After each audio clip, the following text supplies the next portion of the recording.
Sa loob ng maraming dekada, iisang pangalan ang paulit-ulit na bumabalik sa alaala ng mga Pilipino kapag pinag-uusapan ang tunay na idolo, hindi lamang sa galing sa pag-arte, kundi sa malasakit sa kapwa.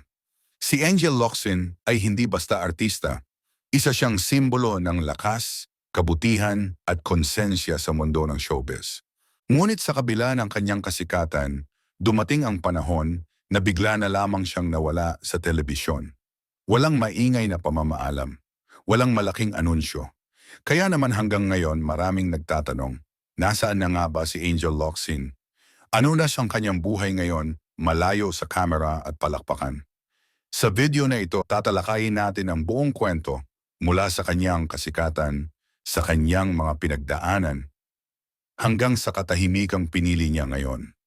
Kung interesado ka sa ganitong klaseng kwento tungkol sa mga artistang may lalim at saysay, huwag kalimutang mag-like, mag-subscribe, and pindutin ang notification bell. Hindi maaaring pag-usapan si Angel Locsin nang hindi binabalikan ang lawak ng kanyang naging impluensya sa industriya ng aliwan. Sa murang edad, napatunayan na niya ang kanyang kakayahan, hindi lamang bilang isang maganda at sikat na artista, kundi bilang isang performer na may lalim at emosyon. Ang kanyang pagganap bilang Darna ay hindi lang basta papel. Naging simbolo ito ng pag-asa, tapang at hustisya. Para sa marami, siya ang naging mukha ng modernong Filipina hero. Ngunit kasabay ng kasikatan ay ang matinding responsibilidad. Sunod-sunod ang kanyang proyekto, teleserye, pelikula, endorsements, at public engagements. Halos walang pahinga ang kanyang katawan. Ang mga role niya ay kadalasang pisikal na mabigat, nangangailangan ng matinding aksyon at emosyon. Sa mata ng publiko, tila kaya niyang gawin ang lahat. Ngunit sa likod ng kamera, unti-unting nararamdaman ang pagod, hindi lamang ng katawan, kundi ng isipan. Sa panahong iyon, bihirang pag-usapan ang mental at physical health ng mga artista. Ang mahalaga ay magpatuloy, mag-perform, at huwag magpahinga. Ngunit dumarating talaga ang sandali na ang katawan mismo ang humihinto. At iyon ang sandaling kinaharap ni Angel, isang katotohanang hindi kayang takasan kahit ang pinakamalakas na tao. Habang patuloy ang kanyang kasikatan, unti-unti ring lumalalim ang kanyang pananaw sa buhay. Hindi lingid sa kaalaman ng marami na si Angel ay may likas na malasakit sa kapwa. Hindi ito nagsimula nang siya ay sumikat, dala na niya ito bilang tao. Ngunit nang magkaroon siya ng kakayahang tumulong sa mas malawak na paraan, ginamit niya ito ng walang pag-aalinlangan. Sa tuwing may kalamidad, may mga kwento ng tulong na dumarating ng walang pangalan. Mga pamilyang biglang nabibigyan ng tulong pinansyal, mga pasyenteng natutulungan sa gastusing medical, at mga komunidad na umaasang may darating na saklolo. Madalas, malalaman na lamang ng publiko ang mga ito kapag may ibang taong nagsalita, hindi mula kay Angel mismo.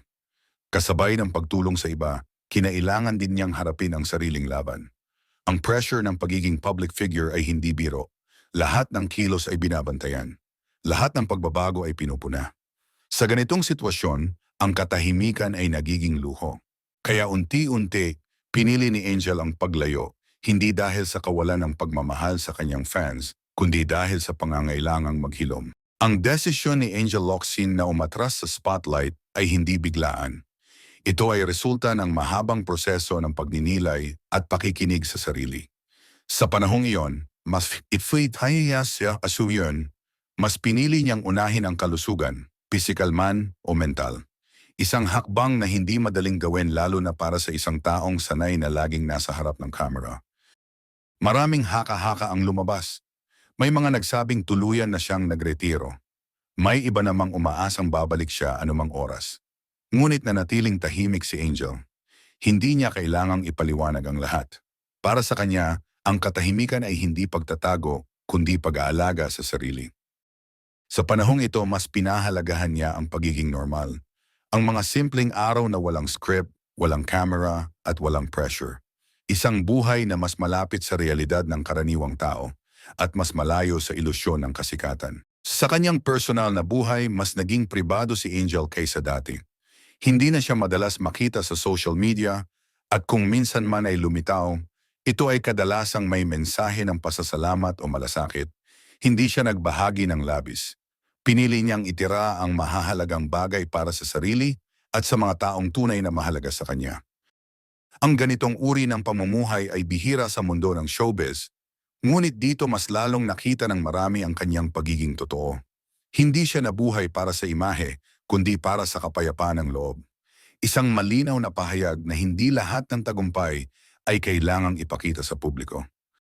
Sa ganitong katahimikan, mas naging malinaw kung sino si Angel Locsin bilang tao, hindi bilang character, hindi bilang simbolo, kundi bilang isang babaeng marunong pumili ng sarili. Kahit malayo sa kamera, nananatili ang impluensya ni Angel sa industriya.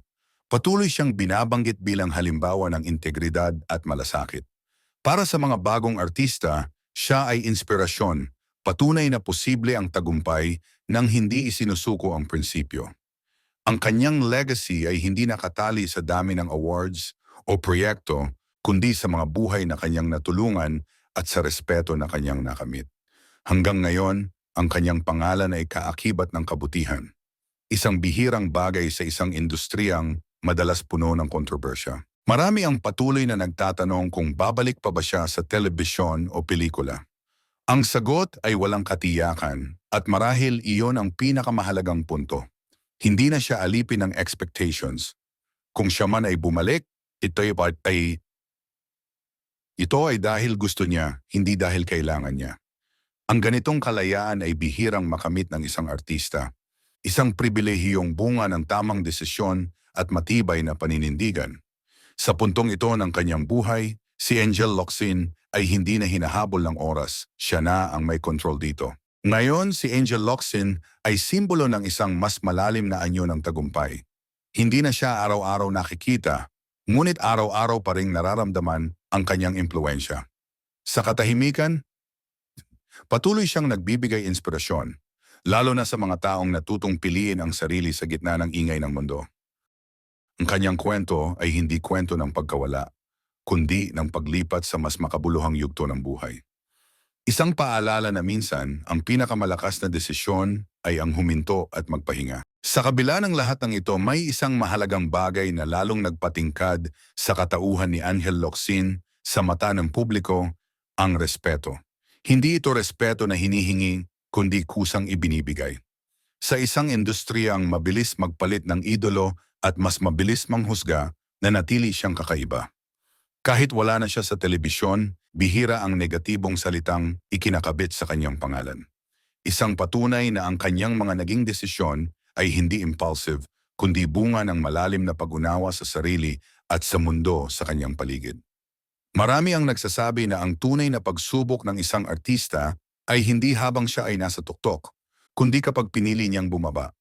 At dito mas lalong nakita ang tunay na lakas ni Angel.